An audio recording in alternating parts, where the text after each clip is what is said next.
بادشاہ نے جب شہزادی کی دکھ بھری کہانی سنی تو اس سے کہا، اپنے آپ کو تیار کرو، میں تمہیں تمہارے ماں باپ کے گھر لے جاؤں گا۔ شہزادی نے بہت منت سماجت کی کہ مجھے میرے ظالم باپ کے سامنے مت لے جاؤ، وہ مجھے قتل کر دے گا۔ لیکن بادشاہ نہیں مانا۔ آخر کار وہ مجبور ہو کر اپنی ماں باپ کے گھر یعنی سسرال جانے کے لیے تیار ہو گئی۔ بادشاہ نے پورے جاؤ جلال اور تمطراق سے ایک بڑے لشکر کے ساتھ شہزادی اور تینوں بیٹوں کو بھیجا، لیکن خود کچھ ملک کے ضروری کاموں کی وجہ سے رک گیا۔ اپنے وزیر، وکیل اور قاضی کو شہزادی کے ساتھ کر دیا اور کہا کہ تم لوگ ملکہ کو لے کر روانہ ہو جاؤ، میں پہلی، دوسری یا تیسری منزل پر تم لوگوں سے ضرور آ کر ملوں گا۔ وزیر، وکیل اور قاضی شہزادی کو لے کر لو لشکر کے ساتھ اس کے ماں باپ کے ملک کی طرف روانہ ہو گئے۔ شام ہوتے ہوتے انہوں نے پہلے منزل پر پہنچ کر پڑاؤ ڈالا۔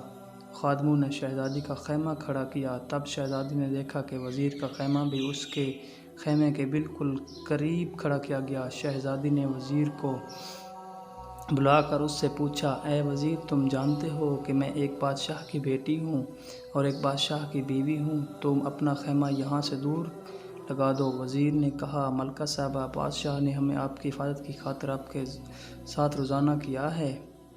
بچوں کو کچھ ہو گیا تو میں بادشاہ کو کیا جواب دوں گا؟ شہزادی نے کہا، مجھے کچھ نہیں ہوگا، پر تم اپنا خیمہ یہاں سے دور کہیں اور لگوا دو۔ لیکن وزیر نہیں مانا۔ خیمہ لگ گئے، کھانا وغیرہ کھایا گیا۔ رات ہو گئی تھی، تھکے ہارے لوگ سو گئے تھے۔ وزیر کے دل میں کوڑ تھا، اسے نیند نہیں آ رہا تھا۔ آخر آدھی رات کو اٹھا اور شہزادی کے خیمے میں داخل ہو گیا۔ شہزادی پہلے سے ہی بھانپ چکی تھی کہ وزیر بدساعت کی نیت میں کھوٹ ہے۔ آٹھ پا کر شہزادی جاگ اٹھی، دیکھا کہ وزیر ہے تو اسے للکارا اور میرے خیمے سے نکل جا، لیکن بے غیرت وزیر نہیں ٹلا۔ جب شہزادی نے دیکھا کہ وزیر کسی صورت نہیں مان رہا تو اس نے اپنے بڑے بیٹے کو وزیر کے سامنے کیا کہ تمہیں اس بچے کے سر کی قسم، اس کی طرح مت کرو، اسے اللہ رسول کے واسطے دیے۔ لیکن پھر بھی قرآن کی دہائی دی، لیکن بد کردار وزیر کے دماغ میں شیطان پوری طرح سے گھر کر چکا تھا۔ وہ آگے بڑھا اور تلوار نکال کر ایک ہی وار سے بچے کا سر دھڑ سے الگ کر دیا۔ شہزادی سمجھ گئی کہ بدذات وزیر بالکل بھی نہیں ٹلے گا۔ اس نے وزیر سے کہا، تم اب بالکل بھی نہیں ٹلو گے، میں ایک پاک عورت ہوں، اس وقت بھی وضو میں ہوں، مجھے اتنا موقع دو کہ میں اپنے وضو کو توڑ کر آ جاتی ہوں، تب تمہارا جو دل چاہے وہ کرو۔ وزیر نے کہا، جاؤ اور جلدی آ جانا، جاؤ اور جلدی آ جانا۔ شہزادی خیمے سے باہر نکل گئی، بھاگتی ہوئی وہاں سے دور ایک بڑے جھاڑی کے پیچھے چھپ گئی۔ وزیر کچھ دیر انتظار کرنے کے بعد اسے ڈھونڈنے نکل گیا، ادھر ادھر تلاش کرنے لگا، لیکن ناکام رہا۔ صبح ہونے والی تھی۔ آخر تھک ہار کر دوبارہ شہزادی کے خیمے میں داخل ہو گیا، بچے کی لاش اٹھا کر کہیں دور دفن کیا اور اپنے خیمے میں آ کر گھس گیا۔ صبح بہت دیر کے بعد جب شہزادی اپنے خیمے میں داخل ہو گئی، اپنے مقتول بیٹے کو نہ پا کر رونے لگی۔ لشکر دوبارہ روانہ ہو چکا تھا۔ چلتے چلتے شام تک دوسری منزل پر جا پہنچے۔ خادموں نے شہزادی کا خیمہ لگانا شروع کر دیا۔ شہزادی نے دیکھا کہ وزیر نے آج اپنا خیمہ بہت دور کھڑا کروایا ہے، لیکن تھوڑی دیر بعد دیکھا کہ خدام ایک اور خیمہ اس کے خیمے کے قریب لگا رہے ہیں۔ پوچھا، یہ کس کا خیمہ ہے؟ خدام نے جواب دیا کہ وکیل کا خیمہ ہے۔ شہزادی نے وکیل کو بلوایا اور کہا کہ میں ایک عورت ہوں، تم اپنا خیمہ میرے خیمے کے قریب سے ہٹوا دو، یہ اچھی بات نہیں ہے۔ وکیل نے کہا، اے ملکہ، بادشاہ سلامت نے مجھے آپ کے ساز و سامان کی حفاظت کے لیے آپ کے ہمراہ کر دیا ہے اور پرزور تاکید کی ہے، اگر آپ کو یا آپ کے سامان کو کچھ ہو گیا تو میں بادشاہ کو کیا منہ دکھاؤں گا؟ شہزادی نے جواباً کہا، اتنے جم غفیر کے درمیان مجھے اور میرے سامان کو کوئی فرق نہیں لے جا سکتا۔ بہتر یہی ہے کہ تم اپنا خیمہ کہیں دور لگا دو۔ لیکن بد کردار وکیل ٹس سے مس نہ ہوا اور اپنا خیمہ ادھر ہی لگانا شروع کر دیا۔ شہزادی پہلے سے ہی وزیر کے ہاتھوں سے مار کھا چکی تھی، اس لیے اس رات اپنے پورے ہوش و حواس میں تھی۔ ویسے بھی اسے نیند نہیں آ رہی تھی۔ آج بھی اس نے آدھی رات کو کسی کے قدموں کی آہٹ اپنے خیمے کی طرف آتے سنی تو مکمل بیدار ہو گئی۔ جب اس نے دیکھا کہ آنے والا وکیل ہے تو للکارا، خبردار، میرے خیمے میں داخل ہونے کی تمہاری ہمت کیسے ہوئی؟ نکل جاؤ خیمے سے۔ لیکن وکیل اپنے ناپاک ارادوں کے ساتھ اس کی طرف دیکھ رہا تھا۔ شہزادی نے دوبارہ اسے کہا، تم جانتے ہی ہو کہ میں ایک بادشاہ کی بیٹی ہوں اور اس کی بادشاہ کی بیوی ہوں، ایک پاک دامن عورت ہوں، اس لیے میرا پیچھا چھوڑ دو اور اپنے انجام کی فکر کرو۔ لیکن بد کردار وکیل یہ کہاں ٹلنے والا تھا، وہ آہستہ آہستہ اس کی طرف بڑھنے لگا۔ شہزادی سمجھ گئی کہ یہ بذات بھی نہیں ٹلنے والا۔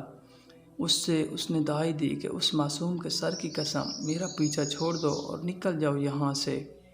لیکن وکیل نے بھی تلوار سے وار کر کے اس کے دوسرے بیٹے کا سر تن سے جدا کر دیا۔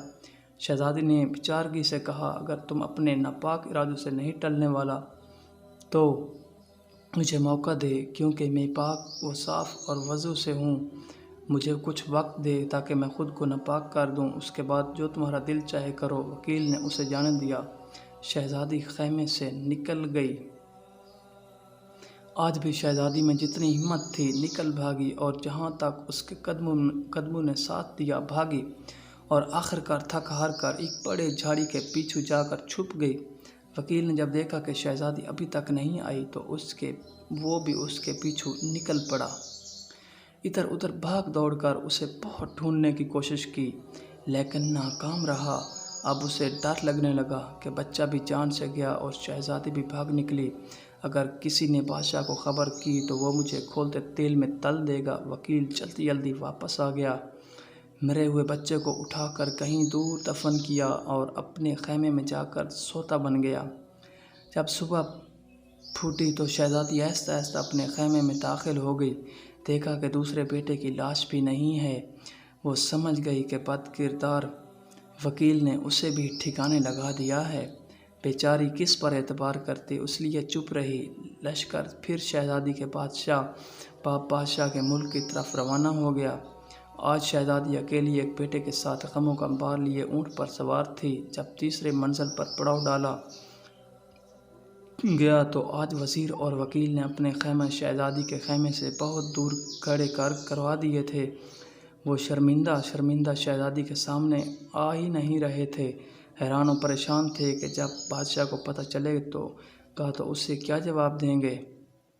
آج جیسے ہی شہزادی کا خیمہ کھڑا کر دیا گیا دیکھا کہ قاضی صاحب اپنا خیمہ اس کے خیمے کے سامنے لگوا رہے ہیں۔ شہزادی نے اسے بھی بہت سمجھانے کی کوشش کی لیکن قاضی بذات بھی ٹلنے والوں میں سے نہیں تھا۔ آج کی رات بھی شہزادی کے لیے قیامت کی رات تھی۔ وہ سمجھ چکی تھی کہ قاضی بذات بھی ان دونوں سے کسی طور پر کم نہیں۔ آج رات تو شہزادی بالکل بھی نہیں سوئی، بیٹھی رہی۔ جب رات آدھی سے زیادہ گزر گئی تو دیکھا کہ قاضی بھی خرامہ خیمے میں داخل ہو رہا ہے۔ شہزادی نے اسے بھی بہت سمجھانے کی کوشش کی لیکن بہت منت سماجھ کی، خدا رسول کے واسطے دیے، یہاں تک کہ کہہ دیا کہ اگر وزیر وکیل جاہل تھے لیکن تم تو عالم فاضل انسان ہو، لوگوں کو انصاف رحم کرتے ہو، تمہیں ایسی حرکت زیب نہیں دیتی۔ لیکن قاضی بھی پوری طرح شیطان بن چکا تھا، اس پر ان باتوں منت سماجتوں کا کوئی اثر نہیں ہوا۔ شہزادی نے دیکھا کہ یہ بھی نہیں ٹلنے والا تو اس خیال سے کہ شاید اس کے دل میں رحم پیدا ہو جائے، اپنے تیسرے سب سے چھوٹے بیٹے کو اس کے سامنے کر دیا، اس کی دہائی دی، واسطے دیے، لیکن قاضی تو ان دونوں سے بھی 2 ہاتھ آگے نکلا تھا۔ قاضی بدبخت کو بھی رحم نہ آیا اور معصوم بچے کا سر قلم کر دیا۔ شہزادی نے اس سے بھی یہی کہا کہ میں پاک و صاف ہوں، وضو سے ہوں، مجھے موقع دو تاکہ اپنا وضو توڑ کر دوں، اس کے بعد جو تم چاہو کرو۔ قاضی نے بھی اسے جانے دیا۔ جیسے ہی شہزادی باہر نکلی، جدھر منہ اٹھا بھاگ نکلی۔ بھاگتے بھاگتے اچانک اس سے ایک دریا دیکھا۔ آگے ایک بہت بڑا دریا بہہ رہا تھا۔ اس کے دل میں دھواں بھر گیا۔ اپنے معصوم بچے یاد آئے۔ اس کا دل خون کے آنسو رو رہا تھا اور وہ سوچ رہی تھی کہ اگر بادشاہ نے پوچھا کہ بچے کدھر ہیں تو میں اسے کیا جواب دوں گی۔ اس سے بہتر ہے کہ خود کو اس دریا کے حوالے کر دوں۔ یہ فیصلہ کر کے اس نے دریا میں چھلانگ لگا دی۔ پرشور دریا اسے چکر دے کر کہیں کا کہیں پہنچا کر دوسری طرف نکال لے گیا۔ دوسری طرف 6 فقیر جو کہ بھائی تھے، اپنے کپڑے دریا پر دھونے کے لیے لائے تھے۔ جب دیکھا کہ دریا میں کوئی عورت بہتی ہوئی آ رہی ہے تو پکڑ کر اسے باہر نکال لائے۔ اب شہزادی کے پیروں تلے سے زمین نکل گئی۔ اس کے ہوش و حواس جواب دے گئے کہ کہاں وہ تینوں بدذات تو بدکردار کہ ان سے اپنی عزت بچا کر بھاگ نکلی تو ان 6 ننگ تڑنگ فقیروں کے ہتھے چڑھ گئی۔ فقیروں میں سے ہر ایک یہی کہہ رہا تھا کہ یہ میری ہے۔ آخر صلاح یہی ٹھہری کہ اسے اپنے باپ کے پاس لے جائیں گے۔ وہ جس کا کہیں گے یہ عورت اسی کی ہے۔ وہ شہزادی کو اپنے باپ کے پاس لے گئے۔ ان کا باپ ایک زیرک اور عقل مند انسان تھا۔ دیکھتے ہی سمجھ گیا کہ یہ کسی شہنشاہی گھرانے کی عورت ہے۔ میرا کوئی بھی بیٹا اس کے لائق نہیں۔ اسی وجہ سے اس نے اپنے بیٹوں کو سمجھایا، اے میرے بیٹے، تم 6 بھائی ہو، تمہاری کوئی بہن نہیں ہے، اسے اپنی بہن بنا لو۔ تم 6 بھائی اور 7ویں تمہاری یہ بہن، اس کی خوب نگہداشت کرو۔ اس کی برکت سے تم سب سرخرو ہوں گے۔ باپ کے فیصلے سے فقیر بہت خوش ہو گئے اور اپنے سے بڑھ کر شہزادی کا خیال رکھنے لگے۔ ان کو چھوڑو۔ جب بادشاہ 4تھے دن آ کر لشکر سے ملا تو دیکھا وزیر، وکیل اور قاضی اس سے کترا رہے تھے۔ اس کے سامنے شرمسار تھے۔ پوچھا، میری بیوی بچے کہاں ہیں؟ تینوں نے یک زبان ہو کر کہا، ملکہ تو ایک ڈائن تھی، تینوں بچوں کو کھا کر خود بھاگ نکلی۔ بادشاہ حیران و پریشان ہو گیا کہ یہ کیا بات ہو گئی۔ وہ ان تینوں پر شک میں پڑ گیا، لیکن کہا کہ بعد میں دیکھتے ہیں، ابھی جس طرف جا رہے ہیں وہاں جا کے فیصلہ کریں گے کہ آگے کیا کرنا ہے۔ بادشاہ اپنے دل میں یہی سوچ رہا تھا کہ جا کے اپنے ظالم سسر بادشاہ کو دیکھوں اور اس سے پوچھوں کہ اسے کیوں بیٹیوں سے اتنی نفرت ہے۔ اس کے ظلم و ستم کی وجہ سے اس کی بیٹی ڈائن بن گئی اور اپنے بچوں تک کو کھا گئی۔ چلتے چلتے انہوں نے ایک بڑے دریا کو پل کے ذریعے پار کیا اور اپنی منزل کی طرف روانہ ہونے لگے۔ ادھر شہزادی فقیروں کی بہن بن کر رہنے لگی۔ اسے ادھر ادھر سے سن گن مل گئی اور سمجھ گئی کہ اپنے باپ بادشاہ کے ملک میں پہنچ گئی ہے۔ اسے پتہ تھا کہ اس کے باپ کو قصہ سننے کا بہت شوق ہے۔ اس نے اپنے فقیر بھائیوں سے کہا کہ جا کے بادشاہ کو بتا دو کہ ہماری بہن ایک قصہ گو ہے، کیا وہ اسے شاہی قصہ گو کے طور پر ملازمت دیں گے یا نہیں۔ فقیروں نے بادشاہ کے دربار تک رسائی حاصل کر کے اس کو یہ گوش گزار دیا کہ ہماری ایک بہن ہے جو بہت اچھی قصہ گو ہے، اگر اسے پسند ہو تو اسے قصہ سنوانے کے لیے لے کر لائیں۔ بادشاہ نے انہیں اجازت دے دی اور کہا کہ اگر اس کے قصے پسند آئے تو وہ اسے شاہی قصہ گو رکھ دیں گے۔ شام کو فقیر شہزادی کو لے کر بادشاہ کے دربار میں حاضر ہوئے۔ شہزادی نقاب میں تھی اور درمیان میں بھی پردہ حائل تھا۔ اس نے بادشاہ کے لیے قصہ سنایا جو بادشاہ کو بہت پسند آیا۔ اس نے خوش ہو کر فقیروں کو بہت سا انعام و کرام دیا۔ فقیر انعام و کرام لے کر بہن کے ہمراہ واپس گھر آئے۔